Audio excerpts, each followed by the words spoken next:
बिस्मिल्लाहिर्रहमानिर्रहीम। अस्सलाम वालेकुम स्टूडेंट्स, आपको पाकमाली उर्दू चैनल पर खुशामदीद। स्टूडेंट्स, जमात नहम की उर्दू की नई दरसी किताब में से आज हम आखिरी सबक नंबर 9 अपनी मदद आप पढ़ेंगे, जिसके मुसन्निफ़ सर सैयद अहमद ख़ान हैं और जो सिनफ़ नसर यानी सिनफ़ अदब के एतबार से एक मज़मून है। अब यहाँ पर पूरा सबक दिखाऊंगी, इसके मानी भी लिखे हुए हैं, तो देख लीजिए। सारे मानी जो है वो आपको क्लियर नज़र आ रहे होंगे इंशाल्लाह। यहाँ से भी देख लीजिए और नोट्स बुक से भी अभी दिखा दूँगी।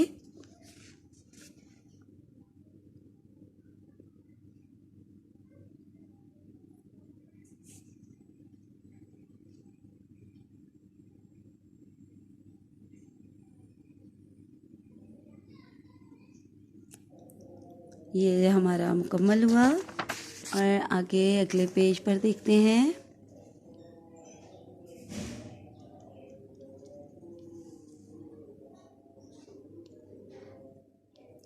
ये सबक जो इंतखाब मज़ामीन सर सैयद से लिया गया है और इस सबक का मरकज़ी ख्याल ये है कि ये सबक जो है ना, अपनी मदद आप हमें ये सिखाता है कि अपने काम खुद करने चाहिए और दूसरों पर उम्मीद नहीं रखनी चाहिए कि वो हमारे काम करेंगे और हम आराम करेंगे। अगर हम ऐसा करेंगे, इस तरह का जज्बा अपने अंदर पैदा कर लेंगे, तो हम बतौर फ़र्द भी और बतौर कौम भी कामयाब होंगे। ठीक है, ये इसका मरकज़ी ख्याल है। बाकी ये इसकी मश्क है। हालात ज़िंदगी भी देख लीजिए और पूरी मश्क पर भी नज़र डाल लीजिए। अभी नोट्स बुक से भी देख लेते हैं। और यहाँ पे सवाल नंबर 3 में जो ग्रामर के उन्वानात हैं, ये पहले ही इनके नोट्स में अपलोड कर चुकी हूँ। ग्रामर की जो एक प्ले लिस्ट है, उसमें से आपने तारीफ़ें याद कर लेनी है। और ये आगे खाली जगह है, ये भी पुर कर दी भी है। पहले का 19-20, दूसरे का ओल्डना, तीसरे का दिन, आए दिन, फिर अहमद बिला नागा, फिर रोज़ रोज़, ये सब है। फिर आगे ये देखिए, यहाँ पे मैंने जुमले बनाए हैं, ये भी देख लें। और अभी नोट्स बुक से भी दिखाऊंगी, अगर उसमें ज़्यादा आसान लगे तो वहाँ से ज़रूर कर लीजिए। जहाँ से भी करें, बस आपने पढ़ना ज़रूर है। और ये रही तलखीस। तो बेटा अब इस बार आपकी तलखीस लाजमी आएगी। तो ये देखिए, ये एक जो है वो तलखीस की आपने पहले तारीफ़ की कि तलखीस जो है वो लिखते कैसे हैं, क्या उसूल हैं तलखीस लिखने के। उसके बाद यहाँ पर ये देखिए, आपको एक इबारत दी गई है, इसकी तलखीस करनी थी, ये मैंने लिख दी है। यहाँ से भी अच्छी तरह देख सकते हैं। नोट्स बुक से भी दिखा दूँगी, अगर उनके अल्फाज में ज़्यादा आसानी फ़ील हो, ज़्यादा आसान हो, यानी कि आसान अल्फाज में वहाँ पे अगर तलखीस की गई हो, तो वहाँ से बेशक याद कर लें। जी, ये यहाँ तक हमारा, ये देखिए इसम फेल हर्फ भी मैंने अलग अलग करके यहाँ बता दिए हैं और इनकी तारीफ़ें भी आनी चाहिए। तो ये यहाँ तक हमारा ये सबक मुकम्मल हुआ। अब यहाँ पे हम इसके नोट्स देख लेते हैं। सबसे पहले हालात ज़िंदगी हैं।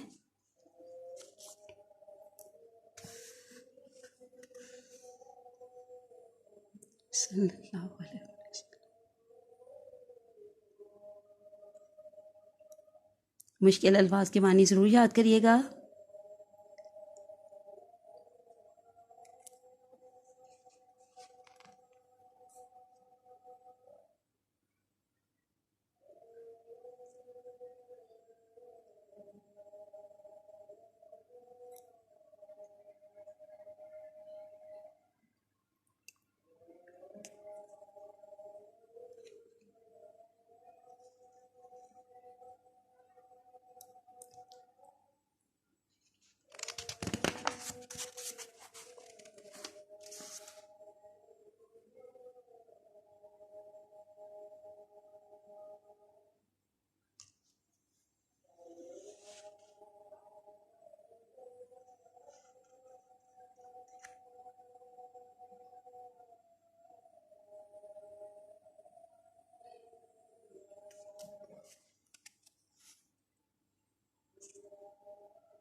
जी स्टूडेंट्स, यहाँ पर देख लीजिए, ये इक़्तिबासात की तशरीहात आपको दिखाई हैं।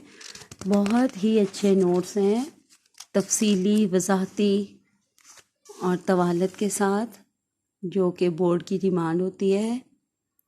तो आपने हर इक़्तिबास यहाँ पे जितने दिए गए हैं ना, सब पहले इक़्तिबास को पढ़ना है। इक़्तिबास के अंदर जो मुश्किल अल्फाज के मानी हैं उन्हें समझना है, एक एक जुमला पढ़ के उसे समझना है। उसके बाद आप जब इसकी ये तशरीह पढ़ेंगे तो आपको आराम से समझ आ जाएगी और आप इसे इंशाल्लाह अपने अल्फाज में भी लिख सकते हो।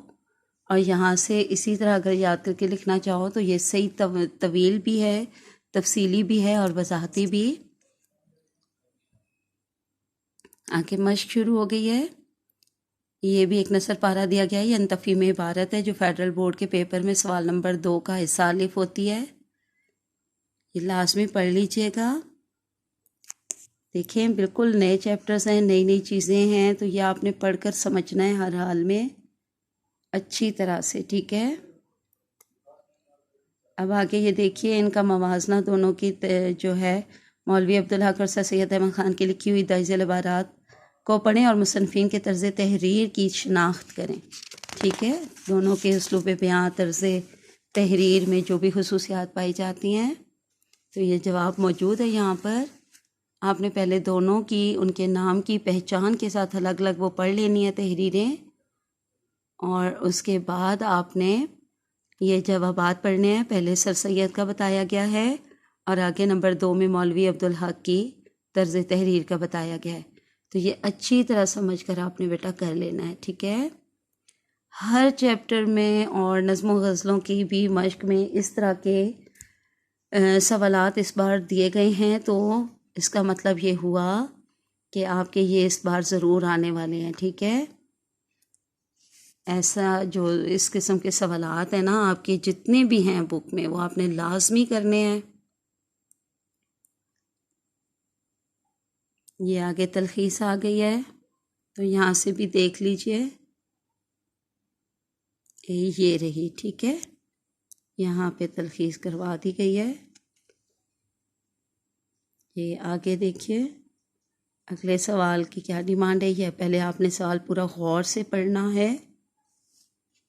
मरकज़ी नुक्ता ख्याल और नुक्ते या तसव्वुर तक रसाई, ये सब, और मौजू को अपने अल्फाज में भी लिखना, ये सब आपको आना और पता होना चाहिए, ठीक है।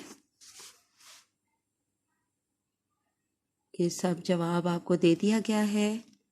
अच्छी तरह से आपने ये जवाब पढ़ना है। उसके बाद ये अगला सवाल है इसम फेल हर्फ वाला, ये भी आपने ज़रूर करना है। ये इसका सवाल है कि इसमें अलग अलग निशानदेही करनी थी तीनों की, तो वो जवाब मौजूद है। तो चलें, आज के लिए इतना काफ़ी है। अल्लाह हाफिज़ एंड फ़ी अमान अल्लाह।